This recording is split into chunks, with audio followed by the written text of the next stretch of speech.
Welcome to the exam oriented academy for MPSC. कालच्या लेक्चरमध्ये आपण सीसॅटच्या स्ट्रॅटेजी बद्दल बोललो. आता आपण जीएसच्या स्ट्रॅटेजी बद्दल बोलणार आहे. तर 5 पिलर्स ऑफ जीएस प्रिपरेशन किंवा 6 पिलर्स ऑफ जीएस प्रिपरेशन असं मी म्हणत असतो. तर ते पिलर्स कोणते आहेत? पहिला पिलर सिलेबस डिकोडिंग. ठीक आहे, सिलेबस डिकोडिंग. मग ते नेमकं काय असतं बोलूया, थोड्या वेळात बोलूया आपण. सिलेबस डिकोडिंग करणं. मग प्रिलिम्सचा सिलेबस डिकोड करता येतो का? यस, येतो. कसा करायचा बोलू थोड्या वेळात. त्याच्यानंतर previous year question paper analysis. Syllabus decoding तुम्हाला सांगतं की कुठला सिलेबस तुम्हाला फोकस करायचा किंवा सिलेबसच्या कुठल्या पॉइंट्स वरती तुम्हाला फोकस करायचा आहे. Previous year question paper analysis सांगतं की नेमके कोणते टॉपिक्स तुम्हाला प्रिपेअर करायचे. ठीक आहे, आपण इकॉनॉमिक्स म्हणतो, इकॉनॉमिक्सचं पुस्तक वाचायला सुरू करतो. नाही, तसं नाही. 2020 ते 2013 टू बी स्पेसिफिक 2020 ते 2017 हा पॅटर्न थोडासा वेगळा आहे. 13 ते 16चा थोडासा वेगळा होता. तर 2020 ते 2017ला धरून तुम्ही एक टॉपिकची लिस्ट बनवायची. फॉर एक्झाम्पल, तुम्ही क्वेश्चन नंबर 1 घेतला, कशावरती विचारलाय? फंडामेंटल राईट आर्टिकल 19 वरती त्याचे एक्सेप्शन्स विचारलेत. तर तुम्ही फक्त आर्टिकल 19 रिलेटेड सगळे एक्सेप्शन पाठ करायचे. फॉर एक्झाम्पल, आर्टिकल 21 विचारले. आर्टिकल 21 जसं आहे तसं तुम्हाला माहित असणं अपेक्षित आहे. इकॉनॉमिक्स मध्ये तुम्ही पॉवर्टी वरती गेले तर तुम्हाला नॅशनल पॉप्युलेशन पॉलिसी 2000 वरती क्वेश्चन आलेला दिसतो. तर नॅशनल पॉप्युलेशन पॉलिसी 2000 परफेक्ट करायची. तुम्ही पुढे हिस्ट्रीमध्ये गेले तर तुम्हाला दिसतं स्लेव्ह डायनास्टी मध्ये तो आयदर कुतुबुद्दीन ऐबक असेल किंवा तुमचा अल्लाउद्दीन खिलजी असेल. तर या स्लेव्ह डायनास्टी वरती किंवा दिल्ली सल्तनत म्हणायचंय मला, तर या दिल्ली सल्तनतीवरती तो क्वेश्चन विचारतोय. तो संगम लिटरेचर वरती एखादा क्वेश्चन विचारतोय. तो हरप्पन सिव्हिलायझेशन वरती क्वेश्चन विचारतोय. जॉग्राफी मध्ये गेलं तर तुम्हाला तो फिजिकल जॉग्राफी मध्ये रिलेटेड टू व्हॉल्कॅनोज क्वेश्चन विचारतोय, रिलेटेड टू अर्थक्वेक क्वेश्चन विचारतोय. ठीक आहे, इन्व्हायरमेंट मध्ये गेलं तर तो डेट विचारतोय की बाबा ओझोन डे कधी असतो किंवा त्या डेची थीम काय होती. किंवा तो करंट मध्ये गेला तर तुम्हाला एक स्पेसिफिक टॉपिक वरती विचारतोय. तर ही लिस्ट तुम्ही स्वतः बनवायची. 2020 ते 2017 करंट असेल, history, geography, polity, economics, science. For example science मध्ये तो तुम्हाला ह्युमन सिस्टीम वरती क्वेश्चन विचारतो की बाबा ह्युमन एक्सक्रिटरी सिस्टीम आहे तर ती कशी असते. फिल्ट्रेशन, रिअब्झॉर्प्शन, सिक्रिशन आणि एक्सक्रिशन ह्या 4 स्टेप आहेत. त्या 4 स्टेपच्या माध्यमातून आपण आपली फिल्ट्रेशन सिस्टीम किंवा एक्सक्रिटरी सिस्टीम आपली वर्कआउट होत असते. तर मग तो तुम्हाला विचारतो की बाबा एक्सक्रिटरी सिस्टीमचे 4 स्टेप कोणते आहेत. मग हे तुमचा पाठच पाहिजे. मग तुम्हाला त्यानं विचारलं एक्सक्रिटरी सिस्टीम, तर पुढची वस्तू तुम्हाला विचारू शकतो डायजेस्टिव्ह सिस्टीमच्या स्टेप्स कोणत्या आहेत. पुढची वस्तू तुम्हाला विचारू शकतो की नर्वस सिस्टीमच्या बाबतीमध्ये तुम्हाला विचारू शकतो. किंवा पुढच्या वेळी तुम्हाला तो रेस्पिरेटरी सिस्टीम बद्दल विचारू शकतो की रेस्पिरेटरी सिस्टीम मध्ये स्टार्ट पासून एंड पर्यंत कोणते कोणते ऑर्गन इन्व्हॉल्व्ह झालेले असू शकतात.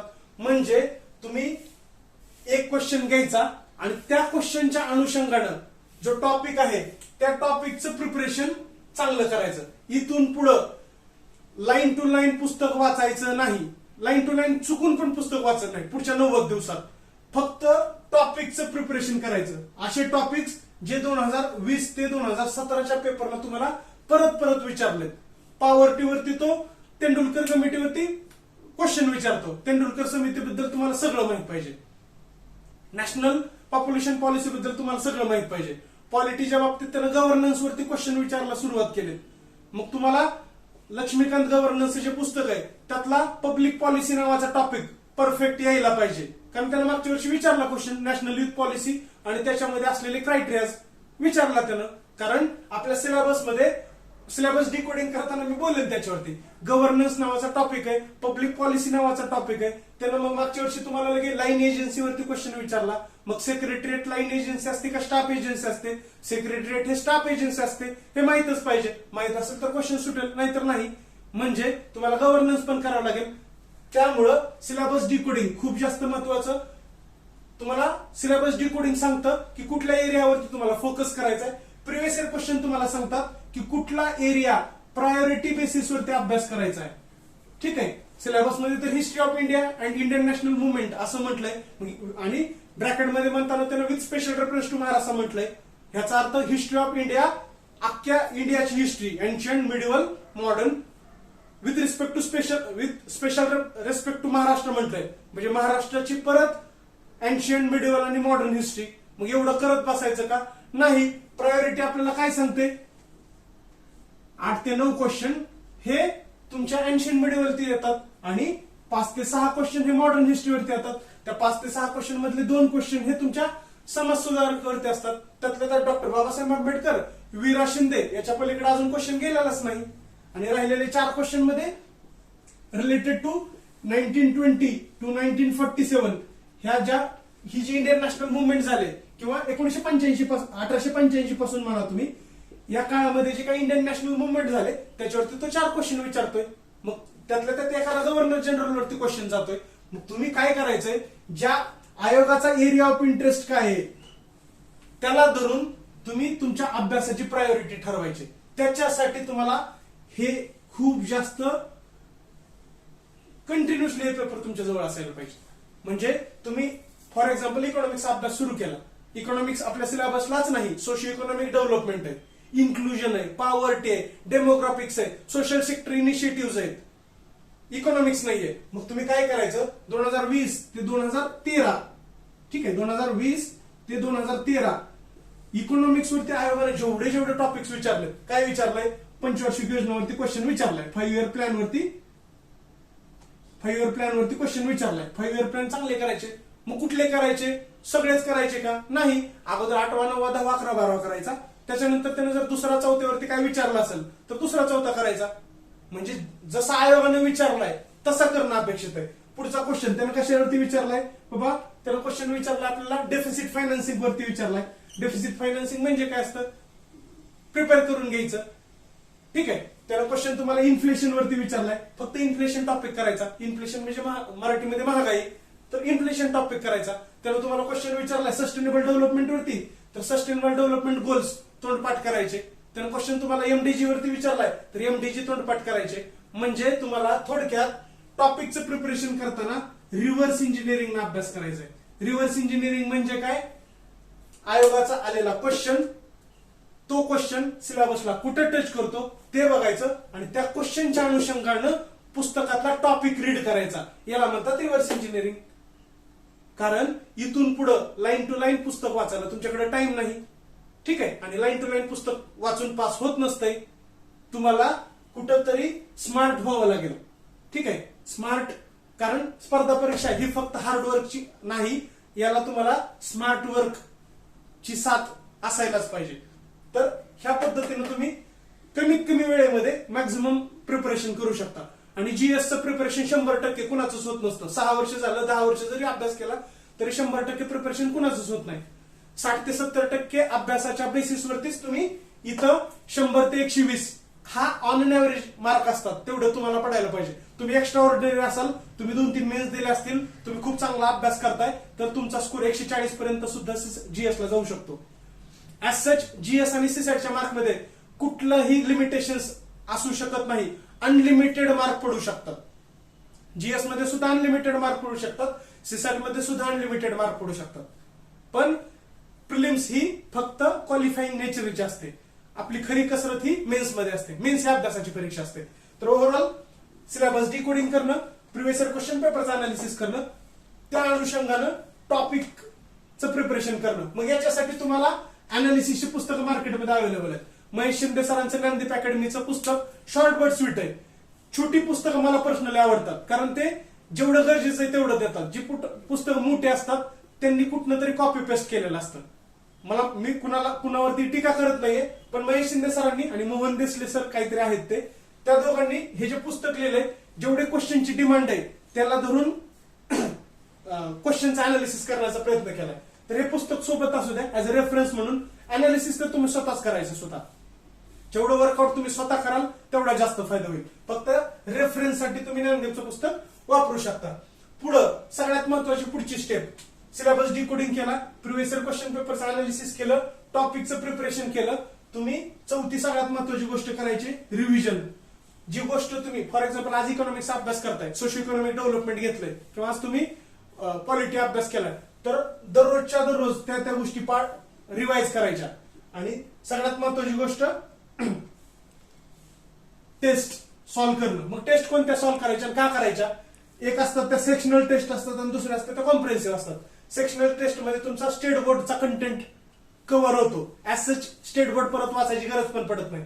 मग कुठल्या कुठल्या सोडवायच्या? बगरेजच्या असतील, पृथ्वीच्या असतील, आणखी एक दोन मार्केटमध्ये ज्या तुम्हाला मिळत आहेत, ज्ञानदीपच्या असतील, तर त्या टेस्ट तुम्ही टाइम लावून सोडवू शकता आणि याच्यामध्ये तुम्हाला स्टेट बोर्डचा कंटेंट कव्हर होऊन जाईल. हे फक्त सेक्शनलच्या बाबतीत बोलतोय. पुढं कॉम्प्रिहेन्सिव्ह टेस्ट. ह्या कुणाच्या सोडायच्या? ज्या लोकांनी एक्सप्लेनेशन दिलंय फक्त त्यांच्याच कॉम्प्रिहेन्सिव्ह टेस्ट सोडवायच्या. याच्यामध्ये तुमच्या ऑथेंटिक सोर्सेस कव्हर होतात. युनिक अकॅडमी असेल, अगोदर दिलीप खाटेकर सर सक्सेस अकॅडमीमध्ये टेस्ट पेपर डिझाईन करायचे, तर दिलीप सरांचे आता स्टेप अप अकॅडमी काहीतरी आहे, तर तुम्ही त्यांचे पेपर बघू शकता. किंवा सक्सेस पेपर अकॅडमीचे जर पहिल्यासारखेच पेपर आले तर तुम्ही सक्सेस अकॅडमीचे पण पेपर पाहू शकता. आणखी तुम्हाला एक दोन अकॅडमीचे पेपर मिळत असतील तर ते सॉल्व्ह करायला काहीच हरकत नाही. म्हणजे ओव्हरऑल जीएस साठी तुम्ही काय करायला पाहिजे? Syllabus decoding, previous question paper analysis, ह्या दोन गोष्टीला धरून टॉपिकचं प्रिपरेशन करायचं. पुस्तकं वाचायची नाही, ती टॉपिकचं प्रिपरेशन करायचं. रिव्हिजन सगळ्यात जास्त महत्वाची गोष्ट. आणि पाचवी गोष्ट टेस्ट. ठीक आहे. याच्या पुढे जाऊन एक जीएसच्या बाबतीत मी एक वाक्य युज करत असतो. पहिली गोष्ट, स्पर्धा परीक्षेमध्ये 4 आर असतात. 4 आर म्हणजे काय? पहिलं आर हे तुमचं रिडिंग रिलेटेड असतं, म्हणजे आपण सिलेबस आणि प्रिव्हियस क्वेश्चनला धरून गोष्टी वाचत असतो. दुसरं आर असतं रिवाइज. आपण खूप गोष्टी एवढा मोठं काहीतरी वाचतो, त्याच्यानंतर ते काहीतरी आपल्याला कॉम्प्रिहेंड होतं, त्याच्यानंतर त्याचा एवढा असा क्रक्स निघतो. ठीक आहे. तर ह्या रीड केलेल्या एवढ्या कंटेंटचं हे जे काही क्रक्स आहे तो क्रक्स कंटिन्युअसली रिवाइज होणं अपेक्षित आहे. तिसरी गोष्ट खूप जास्त महत्वाची, हा जो क्रक्स आहे ना हा तुम्हाला रिकलेक्ट व्हायला पाहिजे. हा crux as it is recollect व्हायला पाहिजे. रिकलेक्ट का व्हायला पाहिजे? रिकलेक्ट म्हणजे काय बाबा? स्लेव्ह डायनास्टीमध्ये किंवा दिल्ली सल्तनत मध्ये कुतुबुद्दीन ऐबक होता, मग त्यानं लाख बख्श नावाचा टायटल घेतला होता. मग तिथं कोणतरी अल्लाउद्दीन खिलजी होता, त्याची मार्केट सिस्टीम खूप भारी होती. ज्यावेळेस तुम्ही ह्या गोष्टी तुमच्या तोंडपाठ असतात ना, याचा अर्थ ज्यावेळेस गोष्टी तुम्हाला रिकलेक्ट होतात ना त्यावेळेस ऑप्शन मध्ये आपण कन्फ्युज होत नाही. 4 ऑप्शन मधले, अदरवाईज जर गोष्टी रिकलेक्ट होत नसतील तर नेमकं ह्या 4 मधले हे आहे का हे आहे, 2 ऑप्शन मध्ये आपलं कन्फ्युजन व्हायला सुरू होतं. आणि खूप जनतेचं म्हणणं असतं की आम्ही सर कन्फ्युज होतो ऑप्शन वाचल्यावरती. का कन्फ्युज होता? कारण ही ऍक्टिव्हिटी तुमच्याकडनं मिसिंग आहे. ठीक आहे. गोष्टी रीड करा, रिवाइज करा, रिकलेक्ट करा, आणि सगळ्यात चौथी गोष्ट ज्याच्यासाठी आपण ही सगळी मेहनत घेतोय तर बाय डिफॉल्ट तुमचा रिझल्ट येऊन जाईल. ठीक आहे. आपण फक्त ह्या गोष्टीचा विचार करतोय, ह्या 3 गोष्टी आपण दुर्लक्ष करतोय. तर ह्या गोष्टीचा विचार करायचा नाही, ह्या 3 गोष्टी इम्प्लिमेंट करायच्या. ह्या 5 गोष्टी ऑलरेडी मी तुम्हाला सांगितल्या, इम्प्लिमेंट करा. आणि आजपासून इथून पुढं रिझल्ट ओरिएंटेड अभ्यास नका करू, एक्झाम ओरिएंटेड अभ्यास करा. एक्झाम ओरिएंटेड का? कारण आपल्या हातात एक्झाम ओरिएंटेड अभ्यास करणं असतं, रिझल्ट ओरिएंटेड अभ्यास करणं आपल्या हातात नसतं. रिझल्ट ओरिएंटेड जर आपण विचार करायला गेलो कुठंतरी आपल्याला बर्डन येतं, रिझल्टचं आपल्याला टेन्शन यायला होतं आणि आपलं शांततेत किंवा आपण रिलॅक्स माइंडनं अभ्यास करू शकत नाही. आणि बिलीव्ह मी, जो आपण शांततेत अभ्यास करतो, जो आपण रिलॅक्स माइंडनं अभ्यास केला असतो तोच अभ्यास आपला रिकलेक्ट होतो. जो टेन्शन घेऊन आपण अभ्यास केलाय तो रिकलेक्ट होत नाही. ठीक आहे. त्यामुळे ह्या 5 गोष्टी, ह्या 3 गोष्टी खूप जास्त महत्वाच्या आहेत. तर आणि तरच तुमचा रिझल्ट येऊ शकतो. आपण इथून पुढे आपण सिलेबस डिकोडिंग आणि कुठले सोर्सेस वापरायला पाहिजे याच्यावरती बोलूया. ठीक आहे. तर ही पहिली स्टेप आपली सिलेबस डिकोडिंग आणि सोर्सेस कोणते कोणते वापरायला पाहिजे. तर पहिली गोष्ट बघा, सिलेबस काय म्हणतोय बघा. सिलेबस कॉपी ओपन असू द्या. Current event of state, national and international importance, म्हणजे करंट मध्ये कुठल्या कुठल्या गोष्टी स्टेट, नॅशनल आणि इंटरनॅशनल लेवलच्या 3 गोष्टी तो बोलतोय. आणि स्टेट लेवलवरती 1-2 क्वेश्चन विचारतोय. मागच्या वर्षी त्यानं साहित्य अकादमी एका मराठी व्यक्तीला मिळाला तर कदाचित अजूनही त्याच्यावरती क्वेश्चन विचारला. नॅशनल रिलेटेड एखादी गोष्ट असेल तर त्याच्यावरती तो विचारतोय. इंटरनॅशनल लेवलला अमेझॉन जंगल न्यूज मध्ये होतं, त्याला क्वेश्चन विचारला. याचा अर्थ तो काय करतोय, 3 वरती क्वेश्चन विचारतोय. ठीक आहे. याचा अर्थ, आणि त्यानं परत विचारलं स्पोर्ट मध्ये एक क्वेश्चन विचारला की कुणी हॅट्रिक घेतली होती. तर आयोगाचा अप्रोच काय क्वेश्चन विचारताना, तो अप्रोच पाहायचा आणि त्या अनुषंगानं करंटचं प्रिपरेशन करायचं. पहिल्या पानापासून लास्ट पानापर्यंत परिक्रमा किंवा अभिनव इयरबुक वाचत बसायचं नाही. एक रिडिंग दिल्याशिवाय तुम्हाला समजणार नाही कुठं काय येते. एक रिडिंग द्या, तोपर्यंत कुठल्याही प्रकारची हायलाइट पुस्तकामध्ये गोष्टी करायच्या नाहीत. आणि परिक्रमा वाचताना सुद्धा 25 ते 30 गोष्टी आपल्या लक्षात राहत नाहीत तेवढ्या, आणि ज्या परीक्षेला येऊ शकतात हे नोट डाऊन, त्या 25 ते 30 गोष्टी तुम्ही नोट डाऊन करून घ्यायच्या. ठीक आहे. तर परिक्रमा तुम्ही आणि अभिनव किंवा कोणतंही एक इयरबुक तुम्ही वाचू शकता. परिक्रमा कोणत्या वाचायच्या मी ऑलरेडी तुम्हाला सांगितलं. जानेवारी 2021 पासून नोव्हेंबर 2021 उलट्या वाचायला सुरू करा. नोव्हेंबर 2021 ते जानेवारी 2021. कारण आपल्या जी ऍड आली 3 किंवा 4 ऑक्टोबरला काहीतरी आपली ऍड आली, तर त्याच्या अगोदरचं 6 महिने करंट तो विचारतो.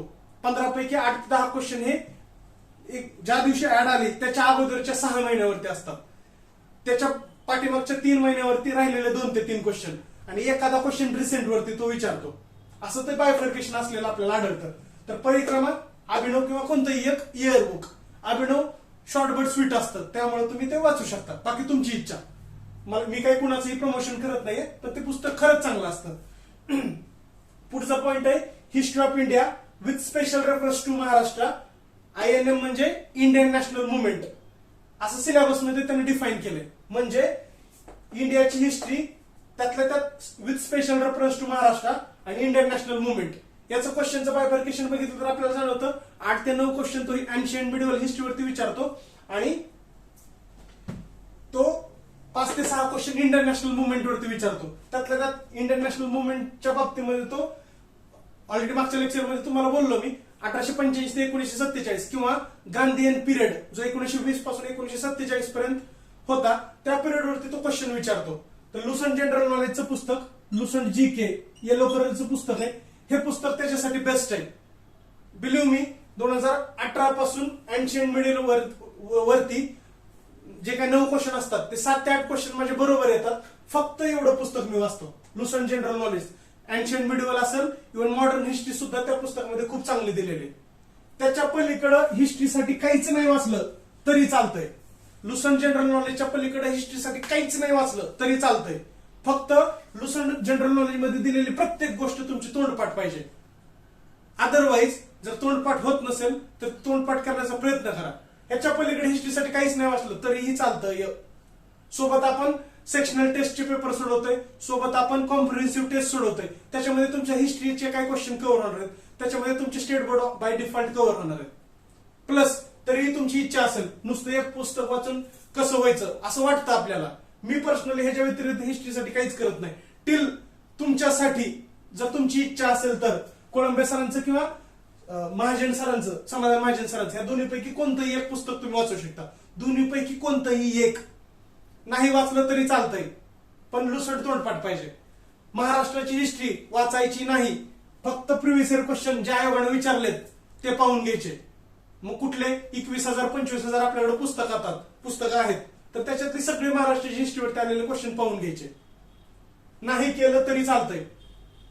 मी असं का म्हणतोय नाही करायचं, कारण जेवढ्या गोष्टी आपण GS मध्ये कमी करू तेवढा जास्त वेळ आपण सीसॅट मध्ये देऊ. आणि तुम्हाला मागच्या लेक्चरमध्ये मी सांगितलं की the golden way to clear the MPSC prelims is CSAT only. ठीक आहे, ओनली शब्द जोडतोय मी इथं. तर हिस्ट्रीच्या बाबतीत फक्त ये वाचा, व्हॅल्यू ऍडिशन म्हणून तुम्ही किंवा मेन्सला फायदा होऊ शकतो म्हणून तुम्ही समाधान महाजन वाचू शकता किंवा कोळंबे सरांचं पुस्तक पण बेस्ट आहे. आणि महाराष्ट्राच्या बाबतीमध्ये फक्त प्रिव्हियस इयर क्वेश्चन पेपर. पुढे आहे जॉग्राफी, फिजिकल, सोशल आणि economic geography of Maharashtra, India and world असं शब्द मेन्शन आहेत सिलेबसमध्ये. याच्यासाठी करायचं काय, तुम्ही जर मराठीमध्ये जे पुस्तक वाचताय तेच कंटिन्यू केलं तरी चालतंय. ठीक आहे. मराठीच्या बाबतीत मला माहित नाही कारण मी कधी स्टेट बोर्ड वाचलेलं नाही. 11वीच्या दोन्ही NCERT जर तुम्ही इंग्लिश मिडियमचे असाल तर हे वाचू शकता. प्लस लुसंट किंवा आर्यंत GK ह्या दोन्हीपैकी कोणतंही एक. त्यातल्या त्यात आर्यंत जनरल नॉलेजच्या पुस्तकामध्ये हा पार्ट खूप चांगला दिलेला आहे. इंडिया आणि वर्ल्ड जिओग्राफीचा पार्ट खूप चांगला दिलेला आहे. तुम्ही हे पुस्तक रेफर करू शकता. आणि GSच्या बाबतीत एक सांगतो, कमीत कमी पुस्तकं असावी आणि मॅक्झिमम रिव्हिजन हाच GS मध्ये फंडा तुम्हाला पास करू शकतो. पुढे आहे GC लेव्हल मधला डायग्राम. वेळ मिळाला तर बघायचा, नाही केला तरी चालतंय. आणि चौथी गोष्ट महाराष्ट्राच्या जिओग्राफीवरती आलेले आयोगाचे क्वेश्चन पाहून घ्यायचे. आणि 5वी गोष्ट सांगायची राहून गेली, ऍटलास आयदर तो ऑक्सफर्डचा असेल किंवा ब्लॅक स्वॅनचा असेल. ऑक्सफर्डमध्ये रिलेटेड टू इंडिया खूप चांगली मॅपिंग दिलेले आणि ब्लॅक स्वॅन मध्ये रिलेटेड टू वर्ल्ड जॉग्राफी खूप चांगली मॅपिंग दिलेले. तर हे दोन्ही मॅप तुम्ही दररोज 10-15 मिनिट तुम्हाला जसं बोर होईल तसं तुम्ही पाहू शकता. फायदा होतो त्याचा. ठीक आहे. फॉर एक्झाम्पल त्यानं 2016ला विचारलं लेक टिटिकाका खालीलपैकी कोणत्या 2 देशाच्या मध्ये आहे. तर हा सगळ्यांसाठी अननोन क्वेश्चन होता. आणि मग कुठेतरी काही लोकांनी लक्षात ठेवलं होतं बाबा BP काहीतरी आहे, मग बोलविया पेरू जे काय असेल ह्या 2 देशाच्या मध्ये ते आहे. मग लेक टिटिकाका पुढच्या वर्षी तो तुम्हाला विचारू शकतो लेक सुपिरियर लेक कुठे आहे, किंवा आपल्या अमेरिकेमधले हे महत्वाचे काही लेक आहेत. ठीक आहे, मला आठवत नाही आता. लेक सुपिरियर आहे, मिचिगन आहे आणि 5 टोटल ते लेक आहेत. आणि त्या 5 लेक वरती तो क्वेश्चन विचारू शकतो बाबा पश्चिमेकडून पूर्वेकडं त्यांची अरेंजमेंट करा. तर SMHEO असं काहीतरी आहे ते. इरी, ओंटारिओ, सुपिरियर, मिचिगन आणि H वरून जे आहे ते हुरॉन काहीतरी. तर मग ते तुम्हाला जोपर्यंत मॅपिंग करणार नाही तोपर्यंत ते जमणार नाही. आणि मॅपिंग ही अशी ऍक्टिव्हिटी जी डेली बेसिसवरती करावी लागते. ठीक आहे. जर जमत नसेल परत एवढे सोर्सेस इतके वापरायचे का? महाराष्ट्राची जिओग्राफी नाही केली तरी चालतंय. GC लिओंग वेळ मिळाला तर डायग्राम बघा, नाही बघितला तरी चालतंय. प्रोव्हाइडेड हे दोन्ही गोष्टी तुमच्या चांगल्या असाव्या. त्यातल्या त्यात NCERT पण समजत नाहीयेत इंग्लिश मधून वाचायला. शारदा अकॅडमीचं मराठीमध्ये त्याचं कन्व्हर्जन केलेलं पुस्तक आहे, खूप चांगलं आहे, ते वाचू शकता. हे वाचायचंच नसेल, तुम्ही स्टेट बोर्ड केले असतील तर तेच कंटिन्यू करा. फक्त एकदा चेक करा की 2020 ते 2017ला जे आयोगाने क्वेश्चन पेपर विचारले, जे क्वेश्चन्स विचारलेत ते तुमच्या स्टेट बोर्ड प्लस तुमच्या सोर्सेस मधून टॅकल होत आहेत का? जर टॅकल होत असतील तर तो तुम्ही कॅरी फॉरवर्ड करू शकता. पण मी स्वतःसाठी सांगतो, आर्यन जनरल नॉलेजच्या पलीकडे मी जॉग्राफी वाचत नाही आणि 11वीच्या 2 NCERT आणि मॅपिंग याच्या पलीकडे मी जॉग्राफी वाचत नाही. आणि सोबत आयोगाचे आलेले सगळे क्वेश्चन, फॉरेस्ट असेल, राज्यसेवा असेल, जेवढे क्वेश्चन आयोगाचे तुम्हाला सॉल्व्ह करतील तेवढे सोडवणं. पुढची गोष्ट आहे पॉलिटी. आपण पॉलिटी म्हणतो पण सिलेबस मध्ये जरा वेगळंच काहीतरी. Polity and governance. ठीक आहे. पॉलिटी अँड गव्हर्नन्स म्हटलंय म्हणजे लक्ष्मीकांत सरांचं गव्हर्नन्सचं पुस्तक. त्याच्यामध्ये काय काय म्हणतोय? कॉन्स्टिट्यूशन. कॉन्स्टिट्यूशन म्हणजे काय? इंडियन कॉन्स्टिट्यूशन म्हणजे लक्ष्मीकांत मध्ये जे काय प्रिएम्बल दिलंय, जे काय फंडामेंटल राईट दिलंय, जे DPSP दिलंय, ठीक आहे, basic structure of the Indian constitution दिलंय, amendment of the Indian constitution दिलंय, special features of the Indian constitution दिले. आपण इंडियन कॉन्स्टिट्यूशन मध्ये वेगवेगळ्या गोष्टी बाहेरच्या देशातून बॉरो केल्या तर त्याचा सोर्स काय तो क्वेश्चन विचारतो. म्हणजे इंडियन कॉन्स्टिट्यूशन वरती तो क्वेश्चन विचारतोय. Political system. आपल्या इथं पार्लमेंटरी टाईपची पॉलिटिकल सिस्टीम आहे तर तो तुम्हाला पार्लमेंट या टॉपिक वरती क्वेश्चन विचारतो. तो तुम्हाला प्रेसिडेंट वरती क्वेश्चन विचारतो. तो तुम्हाला प्राईम मिनिस्टर वरती क्वेश्चन विचारतो. तो तुम्हाला काउन्सिल ऑफ मिनिस्टर वरती क्वेश्चन विचारतो. कारण पॉलिटिकल सिस्टीम तुम्हाला माहित असणं अपेक्षित आहे. पण तो तुम्हाला गव्हर्नर वरती शक्यतो क्वेश्चन नाही विचारत. तो चीफ मिनिस्टर वरती तुम्हाला क्वेश्चन नाही विचारत. तो परत तुम्हाला स्टेट लेजिस्लेचर वरती क्वेश्चन विचारत नाही. का? तर ते मेन्सला विचारलं जातं. आणि कुठेतरी हे तुम्हाला कुठून समजतं? 2020 ते 2013चे पेपर बाहेर काढा, तुम्हाला समजतं की पॉलिटिकल सिस्टीम ही त्यानं इंडियाची लेवलची जी आहे त्या पॉलिटिकल सिस्टीम वरती क्वेश्चन विचारले. आणि ज्यावेळेस तुम्हाला समजतं की आयोगाचा फोकस हा एरिया आहे, तो एरिया अगोदर 100% परफेक्ट करा आणि वेळ मिळाला तर मग बाकीच्या गोष्टी पण करा. पण पहिली गोष्ट, पहिली प्रायोरिटी पहिल्या गोष्टीला द्यायला पाहिजे आणि त्याच्यानंतर दुसऱ्या गोष्टीला प्रायोरिटी द्यायला काहीच हरकत नाही. ओके, हे झालं पॉलिटिकल सिस्टीम. पुढे आहे पंचायती राज. पंचायती राजवरती दरवर्षी 2 क्वेश्चन विचारले जातात, 1 किंवा 2. त्यातलं एखादा क्वेश्चन कॅन्सल होतो, मग राहतो 1 क्वेश्चन. एका क्वेश्चनसाठी अख्खं 1 मार्केटमधलं पुस्तक वाचणं. इनपुट आउटपुट रेशो आहे का? नाही. मग पंचायत राज लक्ष्मीकांत मध्ये 38 आणि 39 टॉपिक नंबर आहे, तेवढे 2 टॉपिक करायचे, त्याच्यातलाच क्वेश्चन येतो. किंवा एखादी गोष्ट न्यूज मध्ये असेल, फॉर एक्झाम्पल 2019 मध्ये सरपंचाची निवडणूक न्यूज मध्ये होतं तर त्याने क्वेश्चन विचारला त्याच्यावरती आणि तो क्वेश्चन कुठं कव्हर होतो? परिक्रमामध्ये कव्हर होतो. त्यामुळे वेगळं प्रिपरेशन ह्या पंचायत राजसाठी करायची गरज नाही. ठीक आहे. महाराष्ट्र हिस्ट्री, महाराष्ट्र जॉग्राफी, पंचायत राज याच्यासाठी वेगळं प्रिपरेशन करायचं नाही. पुस्तकं वाचायची नाहीत. प्रिव्हियस इयर क्वेश्चनच्या माध्यमातून त्याचा कंटेंट बिल्ड करायचा. Previous year question paper. ठीक आहे. जेवढं कमी वेळ तुम्ही जीएसचे कमी सोर्सेस वापराल तेवढं तुमचं जास्त रिव्हिजन होईल. जेवढं तुमचं जास्त रिव्हिजन होईल तेवढा तुमचा स्कोर जास्त येईल आणि तेवढा टाइम तुम्हाला सीसॅटला जास्त देता येईल. पुढं पुढं काय म्हणते बघा, अर्बन गव्हर्नन्स. अर्बन गव्हर्नन्स म्हणजे काय, लक्ष्मीकांत मध्ये दिलेला टॉपिक नंबर 39 जो 74व्या कॉन्स्टिट्यूशनल अमेंडमेंट बद्दल बोलतो. म्हणजे 73व्या आणि 74 कॉन्स्टिट्यूशनल अमेंडमेंट तुम्हाला परफेक्ट करायचे. पुढं पब्लिक पॉलिसी. पब्लिक पॉलिसी कुठून येतं, मागच्या वर्षी तुम्हाला नॅशनल युथ पॉलिसी 2013 आणि 2013 बद्दल विचारलं. कुठल्या वयोगटातले लोकांना युवक समजलं जातं. तर 13 ते 35 काय आहे, 19 ते 24 काय आहे, 24 ते 29 काय आहे, युनायटेड नेशनची डेफिनेशन काय आहे. तर हे सगळ्या पब्लिक पॉलिसीज या तुम्हाला लक्ष्मीकांतच्या गव्हर्नन्सच्या टॉपिक मध्ये टॉपिक नंबर 2 मध्ये मिळून जातात. 45 ते 50 पब्लिक पॉलिसीज दिलेले आहेत. टॉपिक नंबर 2 ऑफ लक्ष्मीकांत गव्हर्नन्सचं पुस्तक, तर पब्लिक पॉलिसी नावाचा टॉपिक आहे जो ऍज इट इज GS2 मध्ये मेन्सला सुद्धा आहे. तर हा टॉपिक परफेक्ट करायचा. पुढे आहे राईट्स इश्यूज. म्हणजे काय, फंडामेंटल राईट असतील, UDHR मध्ये मेन्शन केलेल्या काही गोष्टी असतील, तर शक्यतो राईट्स इश्यू मध्ये तो फंडामेंटल राईटला धरून क्वेश्चन विचारतो. तर पॉलिटीच्या बाबतीत एवढ्या गोष्टी करायच्या. काय करायचं आणि काय करायचं नाही हे माहित असावं. काय करायचं नाही, महाराष्ट्र हिस्ट्री जास्त टाइम द्यायचा नाही, महाराष्ट्र जिओग्राफी जास्त टाइम द्यायचा नाही, पंचायत राज जास्त टाइम द्यायचा नाही. ठीक आहे, आपल्याला गोष्टी आवडतात त्या करण्यात काहीच इंटरेस्ट नसावा. ज्या गोष्टी आयोगाला आवडतात त्या गोष्टीत आपला इंटरेस्ट असावा. ठीक आहे, पुढची गोष्ट आहे इकॉनॉमिक अँड सोशल डेव्हलपमेंट. म्हणजे काय, सस्टेनेबल डेव्हलपमेंट. देसले पार्ट 2 मध्ये जो शाश्वत विकास नावाचा टॉपिक दिलाय तो परफेक्ट करायचा. पॉवर्टी, कोळंबे सर किंवा देसले पार्ट 1 मध्ये जो गरिबी नावाचा टॉपिक दिलाय तो परफेक्ट करायचा. 1 ते 2 क्वेश्चन इथं असतात. सस्टेनेबल डेव्हलपमेंट वरती 1 ते 2 क्वेश्चन असतात.